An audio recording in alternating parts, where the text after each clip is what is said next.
வணக்கம். இது உங்கள் டாக் வித் முத்தலீஃப். நான் உங்கள் வீரமணி. செந்தில் பாலாஜி அவர்கள் மீது வழக்கு பதிவா எதை நோக்கி போய்கிட்டு இருக்கிறது? டாஸ்மார்க் வழக்கு.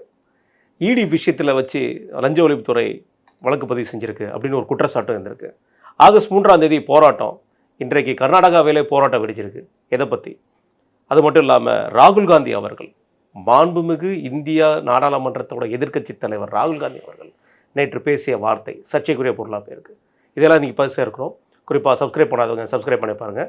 ஹை பட்டன் ப்ரெஸ் பண்ணுங்கள். அது எங்களுக்கு ப்ரொமோஷனாக இருக்கும்.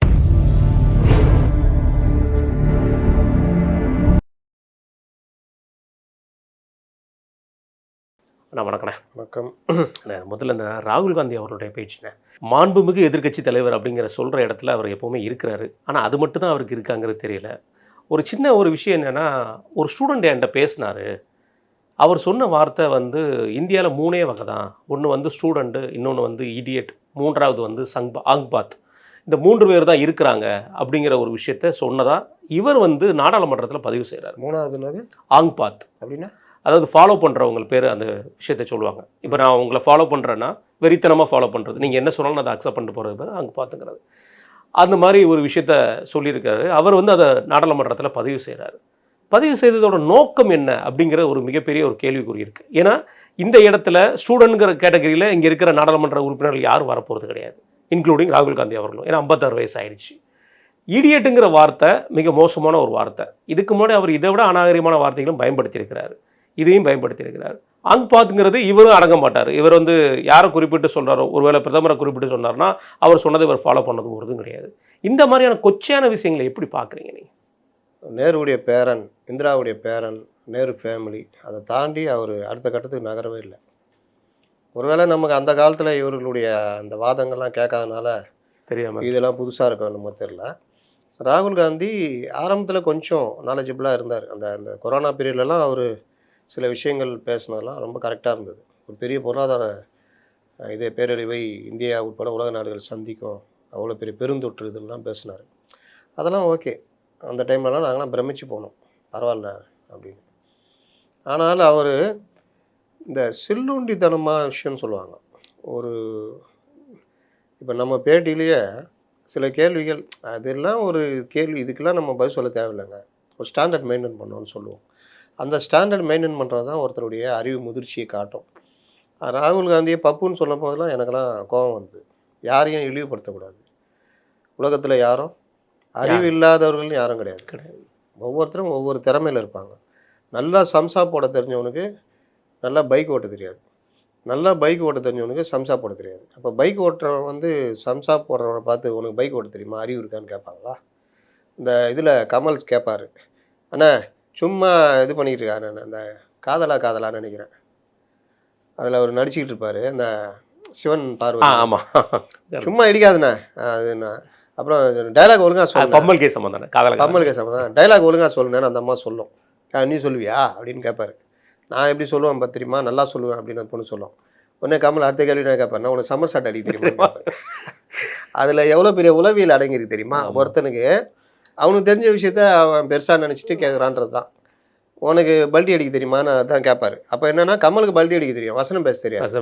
அதை அந்த மாதிரி வசனம் பேச தெரியும், நீ பல்டி அடிப்பியான்னு கேட்பாரு. அந்த மாதிரி தான் உலகத்தில் எல்லோரும் அடுத்தவர்களை பார்க்கிறார்கள். எனக்கு இது தெரியும், அதனால் நான் அறிவாளி, மற்றவன் அறிவே இல்லாதவன். அதனால தான் அந்த தற்கூறின்ற வார்த்தைகள்லாம் வருது. அதனால தான் நான் திரும்ப திரும்ப சொல்கிறேன், தற்கூறிகளோ அறிவில்லாதவங்க யாரும் கிடையாது. மனநலன் பாதிக்கப்பட்டவர்களை தவிர மற்ற எல்லோருமே ஏதோ ஒரு வகையில் திறமையாக இருப்பாங்க. அது எதுன்னு கண்டுபிடிச்சி பண்ணுறது, இல்லாட்டி அதை அங்கீகரிக்கிறது. இதுதான் நம்மளுடைய வேலை. நம்ம தான் பெரிய ஆள் நினச்சிக்கிட்டுலாம் இருக்கவே கூடாது. அதுக்கு தான் அவரை பப்புன்னு சொன்னப்போ எனக்கு கோவம் வந்தது. ஏன்னா அவருக்கு சில திறமைகள் இருக்கும். அவர் அந்த லெவலுக்கு வந்திருக்காருன்னா சும்மாவெல்லாம் கொண்டு வந்து உட்கார வைக்க முடியாது. ஆனால் அவர் போக போக நான் அது நீங்களாம் நீங்கள் கோவப்பட்டதுக்கு தப்பு ராசா, நான் அப்படி தான் அப்படின்றத நிரூபிக்கிற மாதிரி நடக்க ஆரம்பித்தார். ஏன் இதை நான் சொல்கிறேன்னா, எதில் அவர் பப்புன்னு சொல்கிறேன், இந்தியாவில் பிரதான விஷயங்கள் நடக்கும் பொழுது இவர் ஒரு சின்ன இது தூக்கின்னு ஓடியாருவார். இவருடைய கோபம் எல்லாமே பிரதமர் மோடி. ஏன் மோடினா ஜெயிச்சுக்கிட்டே இருக்காங்க, எதுவுமே நம்ம இவங்க மேலே குற்றச்சாட்டு வைக்க முடியல. அப்படின்றப்போ இவர் அந்த கோபத்தை வேறு மாதிரி எடுத்துக்கிட்டு பிரதமர் மோடின்னு காமிக்கிறார். சரி, மோடியை வீழ்த்த வேண்டும் அப்படின்னா நீங்கள் எங்கே ஆரம்பிக்கணும் அப்படின்னா உங்கள் காங்கிரஸ்குள்ளேருந்து இந்த ரீஃபார்ம் ஆரம்பிக்கணும். ம். அப்போ காங்கிரஸ்குள்ளே ரீஃபார்ம் ஆரம்பிக்கணும்னா நீங்கள் எந்த இடத்துல காங்கிரஸில் இருக்கீங்க, உங்களுக்கு என்ன மரியாதை இருக்குது அங்கே முக்கியத்துவம் இருக்கு. அப்படின்னு பார்த்தீங்கன்னா உங்களை ஒரு அம்மன் ஜல்லிக்கு அங்கே மதிக்கிறது கிடையாது.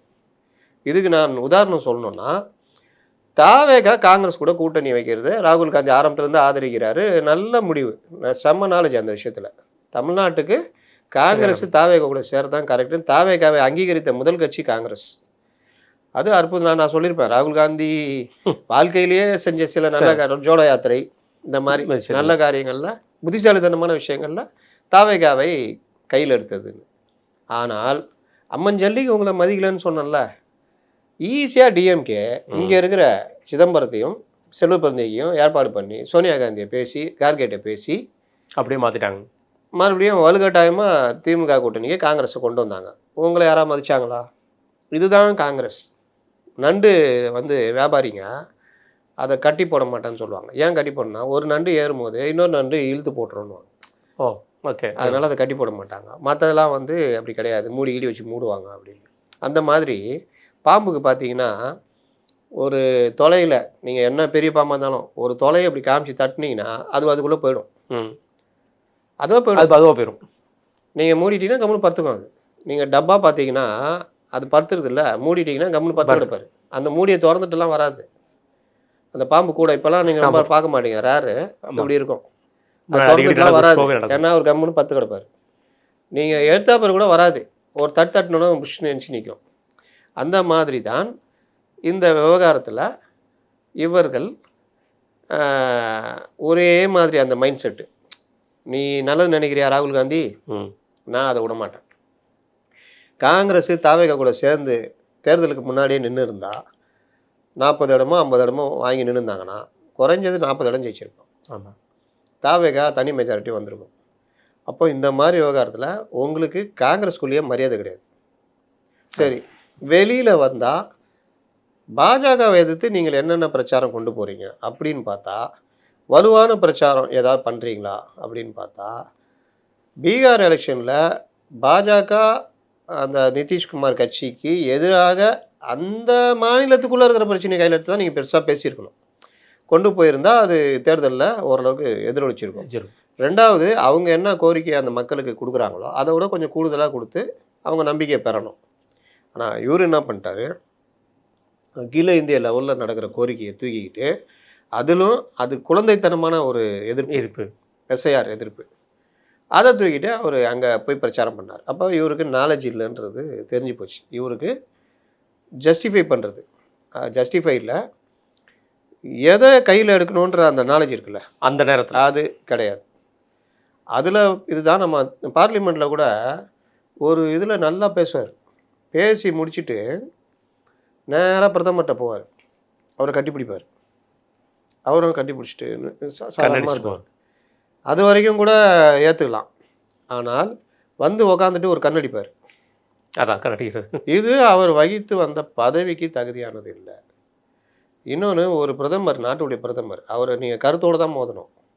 அவர்கிட்ட போயிட்டு கட்டிப்பிடிக்கிறது இதெல்லாம் பண்ணுறது, இந்த மாதிரி விஷயங்களில் தான் இவர் ஃபெயிலியர். காங்கிரஸில் பல நல்ல தலைவர்கள் இருக்கிறாங்க, நாலேஜபிள் இருக்கிறாங்க. ஆனாலும் இந்த மாதிரி இவர்கள் கூத்தடிச்சு சம்சாக்கும் கட்லெட்டுக்கும் நான் போராட்டம் நடத்தி மதிப்பை இழந்து ஒவ்வொரு மாநிலத்திலும் ஒவ்வொரு வகையான நிலைப்பாடு இது எல்லாமே போய் தான் இன்றைக்கி இந்த லெவலில் இருக்காங்க. கட்சியும் ஒழுங்காக நடத்த முடியாது. நீங்கள் கட்சி கொஞ்சம் நல்லா வறுத்து வச்சிங்க. இப்போ சச்சின் பைலட் இருக்கார், அந்த ஸ்டேட்டில் அடுத்த இளைஞர், அவரை கொண்டு வரணும்னா அவரை கொண்டு வர மாட்டாங்க, கெலாட்டையே வச்சு சாவடிப்பாங்க. இதில் மற்ற கட்சிகளோட கூட்டணி வச்சா ஜெயிக்கலாம். ஹரியானா பெரிய உதாரணம். ஆம் ஆத்மியோட ஜெயிச்சு 5 MP ஜெயிச்சிங்க. அடுத்த 2-3 மாதத்தில் வந்த சட்டமன்ற தேர்தலில் ஆம் ஆத்மி தோற்று போயிட்டீங்க. நீங்களும் தோத்துட்டீங்க, ஆம் ஆத்மி ஒன்றுலாம் போச்சு. டெல்லியில் பாஜகவோட ஆம் ஆத்மியை கடுமையாக எதிர்த்தீங்க, அதனால் நீங்களும் கண்டோம், அவங்களும் கண்டோம். அப்போ என்ன, அதில் பிஜேபி ரொம்ப தெளிவாக இருக்கும். நீங்கள் தாவேகா 108 சீட்டு இந்த உருட்டினார் பாருங்க, நம்ம இவர் டிடிவி செம்ம உருட்டினார்ல, அப்படி கிண்டி இவ்வளோ பெரிய அலுவலகத்துக்கு கொடுத்தாப்புல. அந்த இவனும் அப்படி உக்காந்துன்னு அப்படிங்களான்னு மாற்று கேள்வியே கேட்கல. அதாவது திருமாவளவனை முதல்வராக 2 பேர் ட்ரை பண்ணாங்களாம். இது உலகமாக உருட்டு அவ்வளோ. திருமாவளவனே இட்லினா சட்னி கூட நம்பாதுவாங்க, அந்த மாதிரி கதை தான். ஆனால் பரவாயில்ல, அண்ணனை எல்லாரும் முதல்வராகணும்னு ஆசைப்படுறாங்கண்ணே. யாரு அண்ணனை காமெடி ஆக்குறாங்கன்னு சொல்லுங்க, முதல்வர் ஆக்குறாங்க. அதில் அந்த இதில் வந்து எடப்பாடியை முதல்வர் ஆக்கிறதுக்கு தாவேக்கா இது நான் கூட அப்போ சொன்னேன், பாஜக இருந்தால் அந்த வேலையை பண்ணோம், 108 இருந்தாலும் நீங்கள் முதல்வர் ஆகுங்க எடப்பாடி, நான் பார்த்துக்கிறேன்னோ. ஏன் நான் முதல்வர் ஆக்கி நடத்தி காலி பண்ணி இவர்கள் அடுத்த எலெக்ஷனில் பார்த்தீங்கன்னா முழு மெஜாரிட்டியோட வந்துடுவாங்க. அவர் முதல்வர் ஆனார், அவர் கண்டமாயிடுவார். ஷிண்டேக்கு நடந்ததில்ல, பல இடங்கள் நடந்திருக்குது. அப்போ இந்த மாதிரி ஒரு ஸ்ட்ராட்டஜி அவங்களுக்கு தெரியும், உங்களுக்கு அதெல்லாம் தெரியாது. பார்லிமெண்ட்டை எப்படி பயன்படுத்தணுன்றதில் பாரம்பரியமிக்க காங்கிரஸ் கட்சி என்ன பண்ணுறாங்கன்னு பார்த்தா மிகுந்த வருத்தத்தை கொடுக்குது. 20ஆம் தேதி ஆரம்பித்த பார்லிமெண்ட்டு ஒரு நாள் கூட நடத்த விடல. ஆனால் இந்த இதுதான் அப்படின்னு பார்த்தா இந்த கட்சி ஆட்சி பிடிச்ச 2024 எந்த பார்லிமெண்ட் ரீதியும் ஒழுங்காக நடத்த விடல. தேவையில்லாத விஷயங்களுக்கெல்லாம் அவ்வளோ பெரிய போராட்டம் நடத்துறதுக்கு, நீட்டுக்கு முன்னாடி காக்ரோச் போராட்டத்துக்கு ஆதரவாக உள்ளக்கே போகல, உள்ளே கொஞ்சம் பேர் இது பண்ணாங்க. இவர் எதிர்க்கட்சி தலைவராக அவர்கள் ஆதரவாக போய் அங்கே பேசியிருக்கணும். ஆமாம், அதையும் இவர் பண்ணல. இவர் என்ன பண்ணுறாரு, காக்ரோச் போராட்டத்தை நமக்கு வசப்படுத்தலான்னு எவன் கொடுத்த ஐடியான்னு தெரியல, அந்த ஜெயராம் ரமேஷ்ன்றாங்க போய் பிரதமர் இல்லை முட்டிருக்கு. அப்போனா என்ன நினச்சிட்டாருன்னா ஜந்தர் மந்தரில் இருக்கிற எல்லாம் இவர் கூட வந்துடுவாங்கன்னு நினச்சார். வாங்சுக்கு ஒய்ஃபு பிடிச்சி ஏறு அது ஃபெயிலியர். அதற்கு பிறகு பார்லிமெண்ட்டுக்கு போகவே இல்லை. சரி, எல்லாம் முடிஞ்சு காக்ரோச்சே பறந்து போயிடுச்சு. பறந்து போனோன்னா வேறு வழி இல்லை, எங்கே வெளிலலாம் சுத்த முடியாது. சரி, பார்லிமெண்ட்டுக்கு போகலாம். அங்கே போயிட்டு என்ன பண்ணுறீங்க, பீகாரில் அந்த போட்ட வழக்குகளை வாபஸ் வாங்க. இவங்க அங்கே போராட்ட நேரத்தில் அங்கே வழக்கை வாபஸ் வாங்குறாங்க. நேற்று வந்துட்டு ரப்பர் புல்லட் வச்சு எப்படி அடிக்கிறாங்க, அப்போ நான் ரியல் புல்லட் போட்டு அடிப்பாங்க. இன்றைக்கும் ஏதோ காரணத்தை வச்சு இன்றைக்கும் சபையை ஆரம்பித்தோம்னா இன்னைக்கு பிரதமர் ராஜினாமா பண்ணாங்க. நேற்று வந்து பெரிய கேள்வி இல்லை, நேற்று கேட்ட கேள்வி தான் நியாயமான கேள்வி.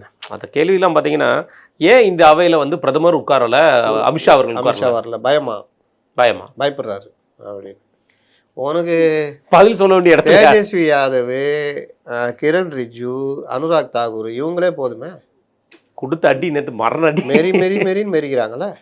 அந்த ஆந்திரா எம்பி ஒருத்தர் எல்லாம் பேன்றீங்க, இங்கே வர்ற உங்கள் நாட்டில் வர தமிழ்நாட்டுக்கு வர தொழிற்சாலைகளும் பேன் பண்ணிட்டீங்க, ரொம்ப நல்லது, இப்படியே இருங்க, எங்களுக்கு வருதுங்க. இது ராகுல் காந்தி சிரிக்காரு. ஆமாம், இப்போ வெளியே கூட்டணி இல்லை, அதனால சிரிக்கிறாங்க. அந்த மாதிரி இது பண்ணிட்டு ரைட்டா. இப்படி ராகுல் காந்தி ஒரு பக்கம் பேசிகிட்டு இருக்கும்போது இன்னொரு சைடு வந்து பார்த்தீங்கன்னா நம்முடைய மதுரை எம்பி சு வெங்கடேசன் அவர்கள் பேசுனது, அவரை எப்படி எடுத்துக்கிறதுனே தெரியல. அவர் சொன்ன ஒரு திமுக எம்பின்னு எடுத்துக்கலாம், மனசாந்தமாக. அதாவது ஒரு அநாகரிகமான வார்த்தைகளில் உச்சத்தை அவரை பார்க்க முடியுது. எப்பவுமே நாடாளுமன்றத்தில் அவர் பேசினார்னாலே அதுதான் அவரோட பேச்சா இருக்க மாதிரி தெரியுது. அதில் குறிப்பாக சொல்ல போனால் ஒரு வார்த்தை, ட்ரம்பிடம் மட்டுமே மண்டியிட்ட மோடி அவர்கள் இன்றைக்கு இளைஞர்களிடம் மண்டியிட்டு இருக்கிறார் அப்படிங்கிற ஒரு வார்த்தையை சொல்றாரு. இன்னைய வரைக்கும் சரி, டேரிஃப் விஷயத்தில் சைன் பண்ணாதது நம்மளுடைய பாரத பிரதமர். அப்படி இருக்கும்போது ட்ரம்பிடம் மோடி மண்டியிட்டார்னு சொல்றதுங்கிறது எப்படிப்பட்ட ஒரு வார்த்தை? இவர்களுடைய இதுவே அப்படிதாங்க. இவர்களுடைய ஒரே இது மோடி எதிர்ப்பு, அவ்வளோதான். இந்த காக்ரோச் போராட்டம் இவங்க எதிர்பார்த்த அளவுக்கு தானாக முடிஞ்சிச்சு, அதை முடிச்சு விட்டாங்க. சக்ஸஸ் ஆகலை. அது முடிச்சு விட்டது பின்னாடி அவ்வளோ விஷயம் இருக்குது. அப்போ இவர்களுக்கு அது பெரிய சப்புன்னு ஆயிடுச்சு. இதை வச்சு பெருசாக அரசியல் பண்ணலாம்னு நினச்சாங்க. இவர்கள் இது வரைக்கும் பாராளுமன்றத்தை முறையாக பயன்படுத்தி தான் சரித்திரமே இல்லை. டெய்லி ஏதாவது இல்லாட்டி ஆத்திரமூட்டல் பேச்சு. ஆமாம், இதெல்லாம் ஆத்திரமூட்டல் பேச்சு. அதுலேருந்து 2 வார்த்தை வந்தால் அதை பிடிச்சிட்டு தொங்குறது. இப்படி தான் நான் நீட் விவகாரத்தில் இடதுசாரிகளுடைய பார்வை என்ன, என்னுடைய கேள்வி அதுதான். கேரளா பாணியா, தமிழ்நாடு பாணியா? தமிழ்நாடு பாணினா நீங்கள் ஏன் திமுகவுடைய கையாளாக இருக்கிறீங்க, நீங்கள் இருக்கிற கூட்டணி இது. அதே மாதிரி உங்களுடைய நிலைப்பாடு இடதுசாரிகள் தாவேகாவுடைய கூட்டணியில் இருக்கீங்களா, திமுக கூட்டணியில்?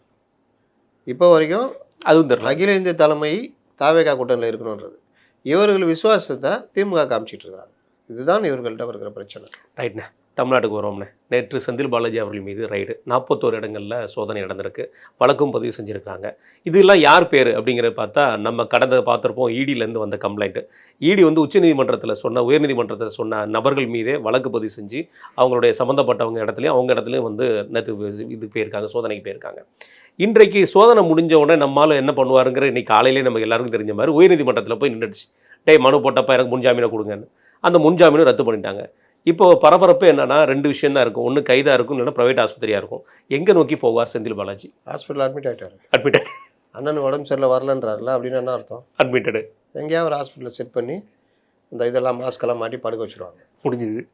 அதனால் இவர்கள் ஏன் முதல்வர் பெருசாக அறிக்கையெல்லாம் உள்ள ஏவா வேலுக்கு உடனே விட்டார்? ஆமாம், இப்போ இந்த போராட்டத்தை விட்டுருக்காரு. அடுத்து நம்ம பேசுவாங்க நிறைய விஷயம். போராட்டம் இது கிடையாது. அது கர்நாடகா போடுறதுக்காக தொட்டுப்பார் சீண்டிப்பார்லாம் அதுக்கு எதுவும் வரலையே. வரல. அது டெல்லினா வந்திருக்கோம். இங்கே பக்கத்தில் அவங்க கெஞ்சிருப்பாங்கன்னு நினைக்கிறேன்.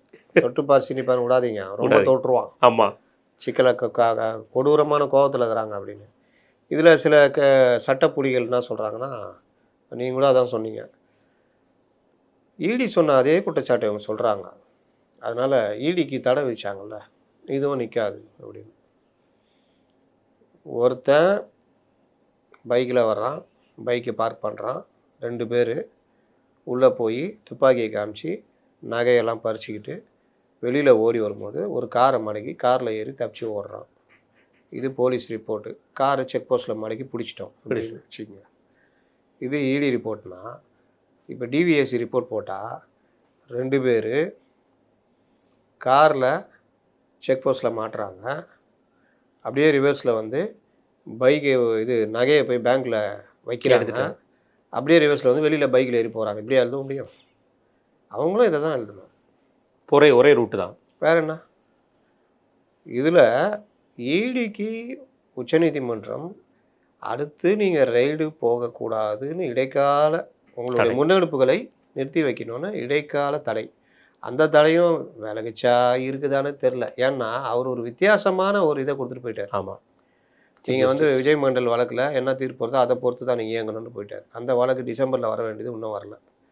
அப்போது இப்போ ஸ்டேட் கவர்மெண்ட்டு நாங்கள் அந்த வழக்கை வாபஸ் வாங்கிக்கிறோம், தடை கேட்ட இதை வாபஸ் வாங்கிக்கிறோன்னா அதில் என்ன ஆகுமோ தெரியாது. இப்போ அந்த மாதிரி தான். அதனால் இந்த வழக்குலேருந்து இவங்க தப்பிக்கவே முடியாது, அவ்வளோ விஷயங்கள் இருக்குது. ஆனாலும் ஊடகங்கள் அரசியலாக பழிவாங்கலாம். அதனையா பழிவாங்கல்? அதுவும் புரிய மாட்டேங்குது. ஒவ்வொரு தடவையும் நீங்கள் பண்ணுவீங்க, 5 வருஷம் பண்ணுவீங்க, ஊருக்கே தெரியும், ஊரே கரிச்சு கொட்டும், அதனால் தேர்தலையும் தோற்று போயிடுவீங்க. அது நடவடிக்கை வரும்பொழுது பழிவாங்கலாம். அப்போ என்ன உங்களுக்குன்னா பெரிய சர்டிஃபிகேட் கொடுத்து பாரத ரத்னா அவார்டாக கொடுக்கணும், இல்லை பத்மஸ்ரீ விருது கொடுக்கணும்? எப்படி அது? இல்லை, இது 320 கோடி ரூபா நஷ்டம் ஏற்பட்டிருக்கு இந்த துறைக்கு அப்படிங்கிற ஒரு வார்த்தையை கொடுத்துருக்காங்க. குறிப்பாக சொல்ல போனால் ஈடியில் சொல்லப்படாத ஒரு குற்றச்சாட்டு இதில் இருக்குது. என்னென்னா, யார் வந்து டிஸ்ட்ரிபியூட் பண்ணுறாங்களோ அந்த மேனுஃபேக்சரிங் பண்ணி கொடுத்தவங்க, அவங்க ஒரு சில கம்ப்ளைண்ட்டை ஒத்துக்கிட்டாங்க. பார்ட்டி ஃபண்டு நாங்கள் மினிஸ்டர் ஃபண்டு கொடுத்தோம் அப்படிங்கிற மாதிரி ஒத்துக்கிட்டாங்கன்னு சொல்லி கோயம்புத்தூரில் சோதனைக்கு உட்பட்ட கம்பெனி இந்த வார்த்தையை சொன்னதாக செய்திகள் பரவுது. இவங்க திரும்ப திரும்ப இவர்கள்ட்ட என்ன பிரச்சனைனா, அந்த போலீஸை சரியாக கையாள தெரியல, சட்ட நிபுணர்களை சரியாக கையாள தெரியல. இது இவர்கள்ட்ட இருக்கிற மைனஸ். வெறும் மாத்திரத்தை வச்சுட்டு மட்டும் ஒரு விஷயத்தை அணுக முடியாது. பார்ட்டி ஃபண்டுன்னு கொண்டு போனாங்கன்னா திமுக அதை சூப்பராக டைவெர்ட் பண்ணுறோம். நீங்கள் இதில் நடவடிக்கை போகிறீங்க, அந்த நடவடிக்கை என்ன அப்படி தான் கொண்டு போகணும். பார்ட்டி ஃபண்டுன்னா பார்ட்டி ஃபண்டுன்ற மாதிரியே கொண்டு போயிட்டு இவங்களாம் நல்லவங்க, அங்கே எதுவுமே நடக்கலைன்ற மாதிரி கொண்டு போவாங்க. இன்றைக்கி கூட ஒருத்தர் சொல்கிறார், பார்ட்டி ஃபண்டு நெறியாளர் கேட்குறாரு, பார்ட்டி ஃபண்டுனா என்ன பார்ட்டி, எந்த பார்ட்டின்னு கேட்டப்போ விஜயால் பதில் சொல்ல முடியலன்னு. உடனே இங்கேருந்து ஒன்று திடீர் தாவேக ஆதரவாளர்கள் இருப்பாங்கல்ல, அதுக்கு பதிலே சொல்ல தெரில. அது இல்லை அவர் சொல்கிறதுக்குள்ளே அவங்க வெளியே போயிட்டாங்க. உடனே இவர் வெளியே போயிட்டா சொல்ல வேண்டியதானே? ஆமாம், அப்படி தான் அர்த்தம் கேட்பாங்க மக்கள். இவர் நெறியாளர் வெளியே போயிட்டா சொல்ல வேண்டியதானே, என்ன கெட்டு போச்சு அப்படின்னு. அந்த எதுக்கு சொல்லணும் தான் இவர் கேட்கணும். இவருக்கு அவ்வளோதான் நாலேஜ். பார்ட்டி ஃபண்டு இருக்குன்னா அவங்க ஆய்வில் இருக்கும், விசாரணையில் இருக்கும், அதை எல்லாத்தையும் ரிவீல் பண்ண மாட்டாங்க, பண்ண வேண்டிய நேரத்தில் பண்ணுவாங்க. அதெல்லாம் உட்காந்துட்டு உடனே கேட்டால் சொல்லணுன்னா இவங்களுக்கு தெரியல, இது வெற்று குற்றச்சாட்டுலாம் சொல்ல முடியாது அப்படின்ற மாதிரி பேசணும். அவங்க அந்த இவங்க பேசுகிறவங்க எல்லாத்துக்குமே ஒரு கேள்வினே, அப்படின்னா டாஸ்மார்க் அவ்வளோ புனிதமான துறையா? அப்படின்னா இவர்கள் புனிதமானவர்களா? என்ன அப்படி தெரிய மாட்டேங்குது. என்ன மாதிரியான கேள்வி? இருக்கிற ஊழல் பெரிய ஊழலே அந்த துறை தாங்கிறது நம்ம பல வருஷமாக பேசிகிட்டு இருக்கோம். ஏங்க தூங்குறவனை எழுப்பி கேட்டால் கூட சொல்லுவோம். குடிச்சிட்டாங்க உழுது கிடக்குறவனை எழுப்பி போதையில் மூஞ்சில் தண்ணிலாம் அடித்து மோரெலாம் கொடுத்து வெங்காயம் இதெல்லாம் கொடுத்து எல்லாம் பண்ணி கேட்டாலும் அவனும் சொல்லுவான், பட்டுன்னு சொல்லுவான், இந்த மாதிரிலாம் ஊழல் நடந்திருக்குன்னு. அப்படி இருக்கும்போது சொல்கிறாங்க. ரைட், இந்த ஊழல் இப்போ வந்து கைது வரைக்கும் போக வாய்ப்பு இருக்குமா? கைது தான். முன்ஜாமீன் ஏன் கேட்டீங்க? முன்ஜாமீன் ரத்துனா கைது தான். அதனால தான் அவர் உடம்பு சரியில்லைன்னு தம்பி சொல்கிறாரு. அப்புறம் ஒரு ஹாஸ்பிட்டலில் படுப்பார், இல்லாட்டி தலைமுறை வேணும். இது வேணா ரொம்ப அசிங்கம் இல்லையா? நீங்கள் வீரர்கள் இல்லை, அசிங்கத்தை பார்த்தா அரசியல் பண்ண முடியுமா? அதுக்கு தான் பார்க்கறது. கரெக்டாக. சரிண்ணே, ரைட். இது ஒரு புறம் இருக்குது. வழியில் கனமில்லை, வழியில் பயம் இல்லை, அது சொல்லியிருக்காரு அவர் வேறு. ரைட். இந்த டாஸ்மார்க் வழக்கு ஒரு புறம் இருக்குது. இன்றைக்கி சைன் பண்ண வேண்டிய விஷயத்துலையும் சைன் பண்ண வரல. அதுக்கும் அவர் பழைய வழக்கில் உடம்பு சரியில்லைங்க, அதனால் சொல்லிக்கலாம். முன்ஜாமீன் போடும்போதே சொல்லிடுவாங்க, ரத்தாகும், எங்கேயா போய் படுத்துக்குங்க, கோமாவுக்கு போயிடுங்க, முடிஞ்சு போச்சு. அதுக்கு ஒரு 2 டாக்டர் இருப்பாங்க. இவங்க சசிகலாலாம் ஒரு தடவை வந்தாங்களே, ஸ்ட்ரெச்சரில் வச்சு அந்த மாதிரி இருக்கும். ரைட்ண்ணே. இதெல்லாம் இருக்கும்போது 137 ஸ்பெஷாலிட்டி அந்த டாக்டர் சீட் அது வந்து மத்திய கவுன்சிலுக்கு கொடுத்துட்டாங்க. அதுக்குள்ளே கொஞ்சம் படிக்க வேண்டியது இருக்குது. அதனால் ஆனால் அதில் இன்றைக்கி ஒரு கிளாரிட்டி கொடுத்துருக்காங்க அமைச்சர் அருண்ராஜ் அவர்கள். அதாவது 50% கட் ஆஃப் இல்லாத அந்த சீட்ஸை நாங்கள் ஃபில் பண்ண முடியாது. ஏன்னா கட் ஆஃப் வந்து இருக்கிறது, அந்த கட் ஆஃப் இல்லாமல் நாங்கள் ஃபில் பண்ண முடியாது. அந்த சீட்ஸை நாங்கள் வந்து மத்திய கவுன்சில் கொடுத்துருக்கோம். ஆனால் அதில் ஒன்றிய கவுன்சில் கொடுத்துருக்கோன்னு சொல்லி சொல்கிறாரு. அதுதான் முடியல. இப்போ ஒன்றிய அரசாங்கம் சொல்கிறீங்க, இதையும் போய் ஒன்றிய கவுன்சில் சொல்லி சொல்கிறீங்க. அந்த மாதிரி சொல்லியிருக்காரு. அதில் ஒரு கிளாரிட்டி கொடுத்துருக்காரு. ஆனால் இதில் எது நம்மளுடைய முன்னாள் முதல்வர் அவர் சொன்ன வார்த்தை தானே, நாடு முழுவதும் பிற்படுத்தப்பட்ட மக்களுக்காக போராடி நாங்கள் வாங்கி கொடுத்த இந்த 137 சீட்டை நீங்கள் காவு கொடுத்துட்டீங்க. போராடி வாங்கிய நாள்லாம் போட்டார். நான் நினச்சேன் இவங்க இப்போ கடந்த ஆண்டு இதே மாதிரி போராடி வாங்கிய நாள், என்னடா கடந்த ஆண்டு ஏதாவது பண்ணீங்களான்னு. அப்போ 7.5% கொடுத்தாரு. அவர் எவ்வளோ பெருமைப்பட்டுக்கணும். இல்லை, இது இவங்க நாடு முழுவதும் எப்படின்னா வாங்கி கொடுத்துருப்பாங்க. இது அதெல்லாம் வாங்கி தருவாங்க. அமெரிக்காவுக்கு சேர்த்து வாங்கி தருவாங்க. அமெரிக்காவுக்கு சேர்த்து சொந்தத்தை வாங்கி கொடுத்துருது. நாளைக்கு ஈரானுக்கு அந்த சமாதான உடன்படிக்கை அவங்க போவாங்க. இவங்க அரசு பார்த்து கேளுங்களேன். உலகத்திலே என் தலைவன் மாதிரி கிடையாது. என் தலைவன் வந்து இன்னைக்கு ஈரான் அந்த வார்லேயே நீங்கள் என் தலைவன் தலையிட்டதுனால தான் அது ஆச்சு. லண்டன் போனார்ல. ஆமாம், அதற்கு பேச்சுவார்த்தை நடத்திட்டு வந்துட்டாப்புல. 3 மாதம் பொறுத்து அது சமாதானம் உடன்படிக்கை. அந்த பேச்சதுக்கு அப்புறம் தான் இந்த அடி விழுதானே. ஜோர்டானில் போன கூட அடி விழுத்துருக்காங்க. அமெரிக்கா தளத்தையே டக்குன்னு முடிச்சிடாதீங்க, என்னை வந்து எல்லாரும் பாராட்டிடுவாங்க, அதனால அப்பப்போ அடிச்சிக்குங்க, அப்புறமா முடிச்சிக்கங்க அப்படின்னு சொல்லிட்டு வந்திருப்பாங்க. அவர் சுவிட்சர்லாண்ட்லேயும் போராட்டம் வெடிச்சிருக்கு. தலைவராக இருந்து தெரில, அதையும் பார்க்க வேண்டியிருக்கு. ரைட்ண்ணே. இதுக்கிடையில் வந்து ஆகஸ்ட் 3ஆம் தேதி வந்து போராட்டத்தை அனௌன்ஸ்மெண்ட் பண்ணியிருக்கு திமுக தானே. யாருக்காக அவர் அங்கே போகிறாரு? அவர் அங்கே போகிறாரு. யாருக்காக அப்படின்னு சொல்லி பார்த்தீங்கன்னா விவசாயிகளுக்காக. எந்த விவசாயிகளுக்காக? தமிழக விவசாயிகளுக்காக. எப்படிப்பட்ட இது பண்ணார்? அதுக்கு அவர் சொன்னதெல்லாம் வார்த்தைனா பயங்கரமான வார்த்தைண்ணே. தண்ணி விட்டுருங்க, அது நம்மளே வருத்தப்பட்டு இருக்கோம். கடன் தள்ளுபடி பண்ணுறேன்னு சொன்னாங்க, பண்ணலை. அந்த கடனுக்கு ஆளானது அந்த 5 வருஷத்தில் யாராலும் தெரியல. அது ஒரு பக்கம் வச்சுருப்போம். கடன் தள்ளுபடி பண்ணலை. தாவேக அரசாங்கம் 5 ஏக்கருக்கு கீழே இருந்தால் மொத்தமும் தள்ளுபடின்னு சொல்லியிருந்தாங்க தேர்தல் இருக்கையில், அதை பண்ணலை. இந்த மாதிரி விவசாயிகளை வஞ்சிக்கிற தாவேக அரசாங்கத்துக்கு எதிராக நாங்கள் போர்க்கொடி தூக்குறோம், ஆர்ப்பாட்டம் பண்ணுறோம் அப்படிங்கிற சொல்கிறாரு. நிலத்தில் சிமெண்ட் இதை போட்டு போய் அந்த பதனில சீனி இருக்கான்னு கேட்டது, சுகர் போட்டிங்கன்னு கேட்டது. அது இது கரும்பு தோட்டத்தில் நெல் இதை வந்து எடுத்து ட்ரேல வர வச்சு பார்த்தவர். இப்படிப்பட்டவர் வந்து அப்படிதான் அரசியல் பண்ணுவாங்க. வேற என்ன பண்ணுவாங்க? இது திசை திருப்பறதுக்காக உள்ள விஷயமா, அல்லது வந்து ஆகஸ்ட் 3 அன்னைக்கு வந்து நம்ம இந்த விஷயத்தை பண்ண விடாம? ஆகஸ்ட் 3 வந்து விஜய் போயிருக்கிற அன்னைக்கு பெரிய அளவில் இங்கே பெரும் போராட்டம் நடத்தலாம், அது அவருக்கு ஒரு நெருக்கடி வரும் அப்படின்னு நினைக்கிறாங்க. இவர் நடத்துகிற விவசாய போராட்டங்கள் டெல்டா பகுதிகளில், டெல்டாவில் ஆட்சி கொஞ்சம் ஸ்ட்ராங்கு திமுக, அதனால் பண்ணுவாங்க. அந்த விவசாயிகளுக்கு தெரியும் இவர்கள் நெல் கொள்முதல் நிலையங்கள் அமைச்சர்லேருந்து எந்தெந்த விஷயங்கள்லாம் பண்ணாங்க. நிதியே 1 வருஷம் கொடுக்காம 71 கோடி ரூபாவை லேட் பண்ணி, அதனால் அவங்க கடனால் ஆகி என்னென்ன கதியெலாம் ஆனாங்கலாம் தெரியும். அதனால் இப்போ அதுக்கேற்ற மாதிரி திமுக உடையது அதாங்க. நீங்கள் கொஞ்சம் கேப் கொடுத்தீங்கன்னா அடிச்சுட்டு அது கொடுக்காம போகணும். ரைட். 6 மாதம் வரைக்கும் டைம் கொடுக்குறேன்னு சொன்னவங்க இப்போயே போராட்டத்தை ஆரம்பிச்சிட்டாங்கண்ணே. வேறு வழி இல்லை, என்ன பண்ணுறது? டெய்லி கேஸாக போட்டிங்கன்னா என்ன பண்ணுறது? அதுக்காக முன்னக்கூட்டியே. இன்னொன்று, விவசாயிகளுடைய நிதியை முழுதும் தள்ளுபடி பண்ணால் உன் காலத்தில் இந்த நிலமை இந்த காலத்தில் இல்லையே. நீங்கள் எவ்வளோ தள்ளுபடி பண்ணுறீங்களோ அந்த பணத்தை 2 மாதத்துக்குள்ளே கட்டி ஆகணும். அப்போ நிதி நெருக்கடி இருக்கும்போது என்ன பண்ணுவாங்க? 12,000 கோடி தள்ளுபடி யார் அறிவிச்சது? இவங்க ஏடிஎம்கே பீரியடில் அறிவிச்சது. அதான் கடைசி. இவர்கள் இந்த காலத்தில் இவங்க எதாவது இப்போ இவங்க தேர்தல் அறிக்கையில் எதாவது அறிவிச்சாங்களா? அது அழகா போன 2021 அனௌன்ஸ் பண்ணாங்கண்ணே. விவசாய கடன், கல்வி கடன், எல்லா கடையும் ரத்து தான் சொல்லியிருந்தாங்க. ஆனால் ஒன்று கூட செய்யலை. அந்த கல்வி கடன் ஆச்சு ரத்து. கடைசி வரைக்கும் பண்ணுறேன். அந்த நகை வைக்கிறதுலேயே எப்படி மாற்றினாங்க, எல்லாம் போய் வைங்க நான் பார்த்துக்கிறேன் மாறினாங்க. அதனால் அதெல்லாம் கடந்த கால விஷயங்கள், எல்லாம் மறந்துடுங்க. மறப்போம் மன்னிப்போம். இந்த விஷயத்த எடுக்கிறது, கிளப்புவோம் பெரிதாக்குவோம். அதுதான் சரிண்ணே. நேற்று வந்து ஐயா நல்லக்கண்ணு அவர்களுடைய சிலை திறப்பு விழா தோழர் பகு அவர்கள் தலைமையில் நடந்திருக்கு. அதற்கு வந்து யார் அழைக்கப்பட்டிருக்காருன்னு பார்த்தா, நம்முடைய தமிழ்நாட்டோட எதிர்க்கட்சி தலைவர் திரு உதயநிதி ஸ்டாலின் அவர்கள் வந்து அந்த சிலையை திறந்து வச்சிருக்கிறாரு. அந்த சிலையை திறந்து வச்சதுக்கு தகுதியான ஆள் அவர் தான் அப்படிங்கிற மாதிரி சூஸ் பண்ணியிருக்காங்க. அந்த இயக்கம் தான் சரிங்கிற மாதிரி சூஸ் பண்ணியிருக்காங்க. ஆனால் அதே நல்லக்கண்ணு ஐயாவை தோக்கடிச்சது அந்த இயக்கம் தான் கோயம்புத்தூரில். அதுவும் நம்ம பார்த்துருக்கோம். இந்த வேட்டில் அவர் பேசின ஒரு விஷயம், குதிரை பேரம் நடக்குதுன்னு இங்கே எல்லோரும் நினைப்பாங்க. ஆனால் குதிரை பேரம் எங்கே நடக்குங்கிறது எல்லாருக்கும் தெரியும், நான் சொல்லணும் அவசியம் கிடையாது. கம்யூனிஸ்ட்டும் திமுகவும் ஒரே கூட்டணியில் இருக்கிற ஒரு கட்சி தான், ஒரே நோக்கத்தில் உள்ள கட்சி தான் அப்படிங்கிற மாதிரி சொல்லியிருக்கிறாரு. இந்த சிலை திறப்பு விழாவில் ஏதோ அரசியல் இருக்க வாய்ப்பு இருக்குமா? சிலை திறப்பு விழாவே அரசியல் தானே. இவர்கள் ஐயா நல்லக்கண்ணு இது சிபிஎம்லேருந்து யாரும் கலந்துல பாருங்க. ஆமாம், யாருமே இல்லை, யாரையும் கூப்பிடல. ரெண்டாவது, நீங்கள் ஒரு கட்சியோட கூட்டணியில் இருக்கீங்கன்னா முதலமைச்சர் தான் பெரிய தலைவர். ஆமாம், அவர்கிட்ட டேட் வாங்கி அவரை வச்சு திறக்கிறது தான் அவர் கொடுக்குற மரியாதையாக இருக்கும். மாநில முதல்வரே ஒரு முன்னாள் தலைவர் கிட்ட திறந்து வச்சாங்க. ஆனால் இவருடைய விசுவாசம் நான் தான் திரும்ப திரும்ப சொல்கிறேனே, சிபிஎம், சிபிஐ, விசிகா இவர்கள் 3 பேருக்குமே விசுவாசம் வந்து திமுக தான்.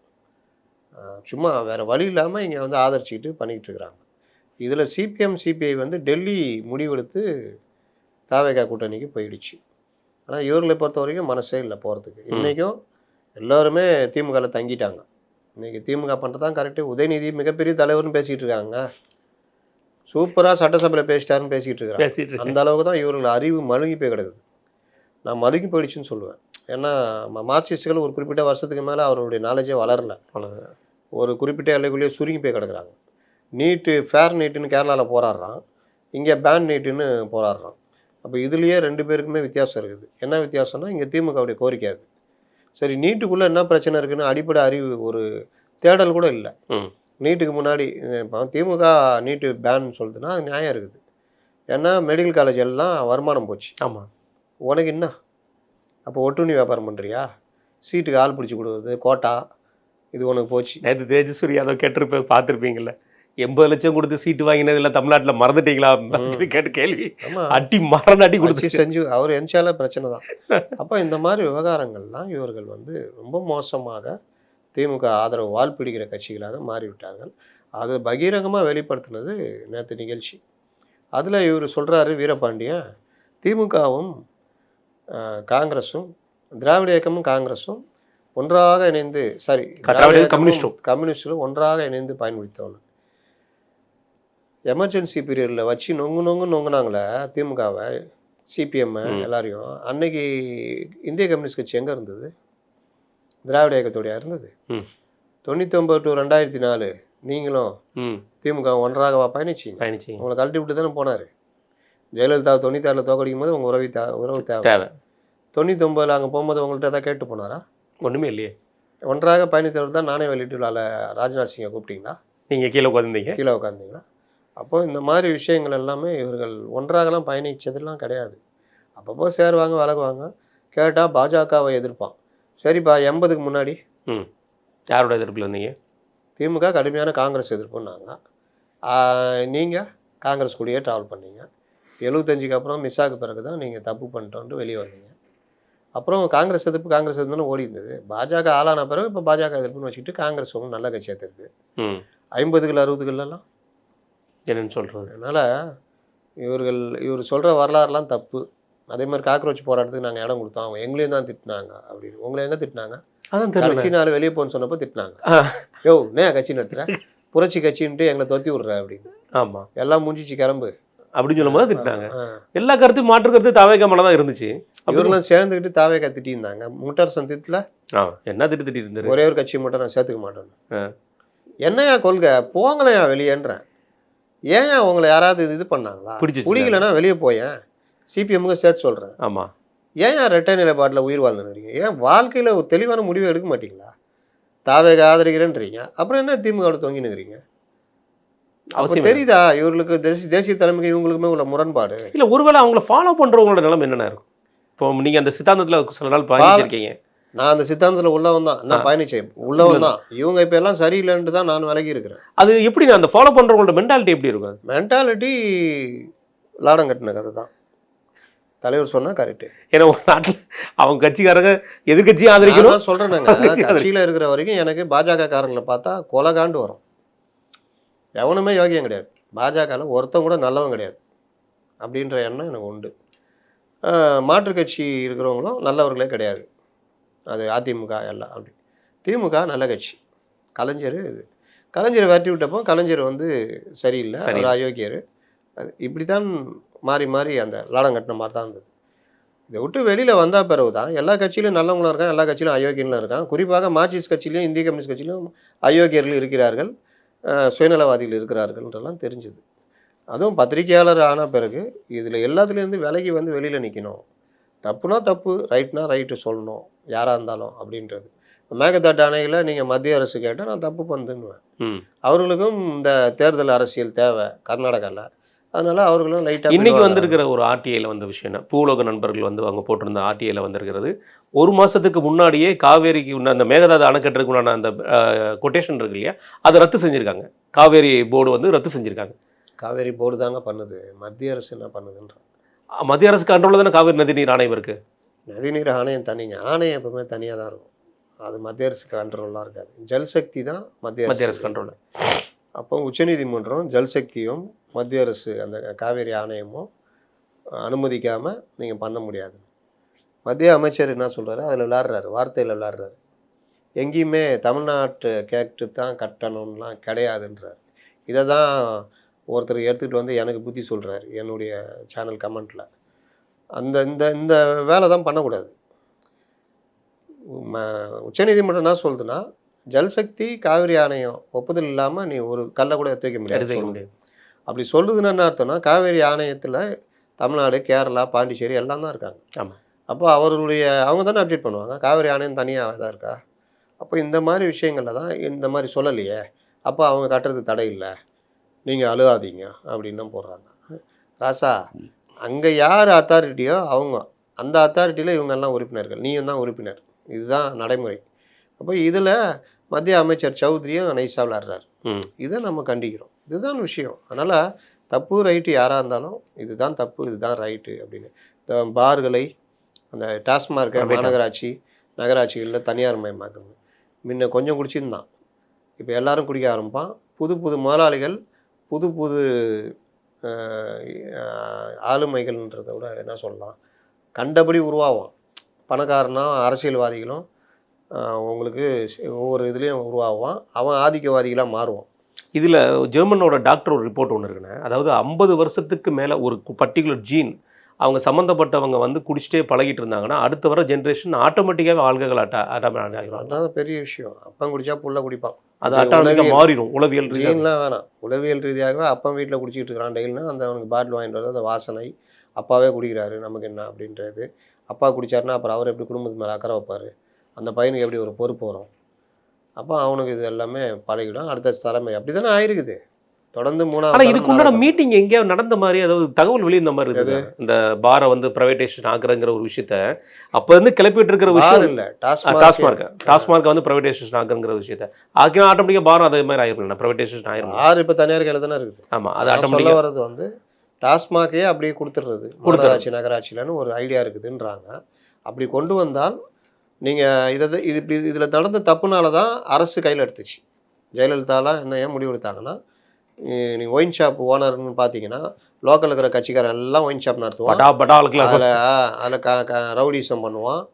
எனக்கு தெரிஞ்சு 90களில் இந்த சோளமேட்டில் ஒரு ஒயின் ஷாப்பு, அந்த ஊரில் திமுக சேர்ந்தவர் அவங்க தான் மேக்சிமம்.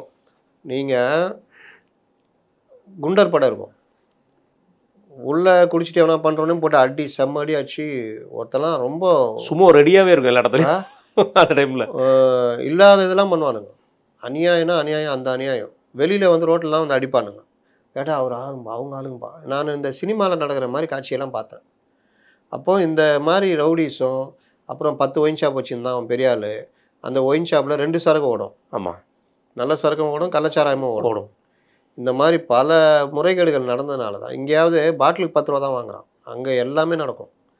இதெல்லாம் தடுத்து வைக்கக்கூடிய போர்டுலேயே அந்த கவர்ச்சி கொடுத்துருவாங்க. அந்த போர்டே ரொம்ப மோசமான கவர்ச்சி. யாருக்கு விற்கணும்லாம் கிடையாது. அப்புறம் யாராவது குடிமகன் கேட்டால் அவனை போட்டு அடின்னு அடிக்கிறது. இந்த எல்லா இதுவும் நடக்கும். ரவுடி படம் வச்சுருப்பாங்க. ஒவ்வொரு ஒயின் ஷாப் போனாலும் ரவுடி படம். இந்த ரவுடி படையை வச்சுக்கிட்டு அரசியலில் குதிப்பானுங்க, எல்லாம் பண்ணுவான். ஊருக்குள்ளே ரவுடிசம் இதெல்லாம் பெருகி போயிடும். இது எல்லாம் பார்த்து தான் அவங்க வந்து டாஸ்மாக்னு கொண்டு வந்தாங்க. இப்போ நீங்கள் மறுபடியும் தலைகீழ எந்த அதிகாரி ஐடியா கொடுக்குறான்னு தெரில. இந்த மாதிரி போனால் அது பெரிய சிக்கலாக போய் முடியும். இது ஆதரிக்கிற கூட்டம் என்ன சொல்லுதுன்னா, அந்த பார் வந்து டீசெண்டாக இருக்கும், நீட்டாக இருக்கும், அந்த ஒரு காரணத்துக்காக கொடுக்கலாம் அப்படிங்கிற இது ஒரு செப்பமேட்டு ஆதரித்து சொல்கிற மாதிரி சொல்கிறாங்க. இது எப்படி பார்க்குறீங்க? மார்ச்சுவரியில் ஸ்மெல்லே வராமல் நல்லா வச்சுருக்கோம், டீசெண்டாக இருக்கும், நம்ம போய் பத்துக்குவியா? எப்படி அது? அந்த குடிக்கிறவனுக்கு பார் சரி பண்ணால் அது சரி பண்ணி கொடுக்குற வேலையை பண்ணு. பார் வந்து ப்ரைவேட் ஆளுங்கிட்ட தானே விற்கிற, டெண்டர் போட்டு அதை சரி பண்ணி கொடுக்க சொல்லு. அதை செக் பண்ணு, எப்போ தனி அதிகாரி போடுங்க, மது வந்து செக் பண்ணு, எல்லாம் பண்ணு. அதுதான் வேலை. ரைட். ப்ரைவேட்டை கொடுக்குறேன்னா பார் மட்டுமா கணக்கு? இளம் தலைமுறை இன்னும் குடிக்க ஆரம்பிச்சிடும் அதிகமாக. ரைட். இறுதி என்னோட கேள்விண்ணே, இந்த பழனி விவகாரத்தில் 4 பேர் வந்து கைது செய்யப்பட்டு சிறையில் அடைச்சிருக்காங்க. விவகாரம் நல்லா சூடு பிடிச்சிட்டு இருக்கு. இது சார்பாக வந்து சிபிஐ கேட்ட வழக்கறிஞர் ஒருத்தர் வந்து மதுரை கிளையில் போட்டிருந்தாரு. அது 5ஆம் தேதி வந்து மாற்றப்பட்டிருக்கு. அதில் குறிப்பிட்டு சொன்ன ஒரு வார்த்தை, இந்த ஜஸ்டிஸ் மணிகண்டன் அவர்கள் வந்து அன்றைக்கு அந்த பத்திரம் பதிவு செஞ்ச அன்னைக்கு ஜஸ்டிஸ் பிரபாகரன் ஜஸ்டிஸ் பிரபாகரன் வந்து பண்ண இதுக்கு 2.5 ஏக்கர் அதையுமே சேர்த்து வந்து அவர் வந்து போட்டிருக்காரு. 2.5 கோடி ரூபாய்க்கு மதிப்புள்ள ஏக்கராக போட்டிருக்காரு, ரிஜிஸ்டர் பண்ணியிருக்காருன்னு சொல்லி ஒரு குற்றச்சாட்டுன்னு சொல்லியிருக்காரு. இது எப்படி பார்க்குறீங்க? இவர் வந்து ஏற்கனவே 60 கோடி மதிப்புள்ள மற்றொரு இடத்தையும் முறைகேடாக போலியான ஆவணம் மூலம் பதிவு செய்ததாக குற்றச்சாட்டு. பழனி மடத்துக்கு சொந்தமான நிலம் பதிவு செய்யப்பட்ட ஜூலை 6ஆம் தேதியே இந்த பதிவு நடந்திருப்பதாகும்.